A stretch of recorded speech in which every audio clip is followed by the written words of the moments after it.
خوب میشه. اما یکیش به اشتهای مزمن یا دوامدار داریم، یعنی یک فرد است که یک سال دو سال از متداوم هیچ غذا نمیخوره و پدر مادرش یا خودش میاد میگه من نمیفهمم چی رقم زنده استم، هیچ نان نمیخورم غیر او شاید بخورم یا دیگه غذای دلم نمیشه.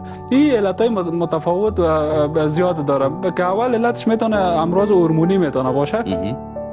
امراض هورمونی مثلا یک فرد کمکاری غده جاغور داره، مثلا غده جاغورش کمکار است، این فرد هیچ چیز نمیخوره چاق شده میره. یک نفر میگه من هیچ اشتها ندارم هیچ چیز دلم نمیشه هر روز وزن گرفته میره. امکان داره که کمکاری غده جاغور داشته باشه، میشه که بعد از اینکه معاینه شوه میشه وقتی که تداوی شوه میشه که پس دوباره خوب شوه. دیگه کسایی که مصاب به مرض شکر میشن، یک مریضی دیگه است که به نام هدیسن دیزیز میگن، این امراض هورمونی است که میتونه سبب کم اشتهایی شود. دیگه کسایی که مصاب به امراض معده هستن، امراض سیستم هضمی هستن، به طور مثال یک فرد زخم معده داره، خود زخم معده میتونه سبب کم اشتهایی نزدیک از فرد شود. یک فرد سنگ کیسه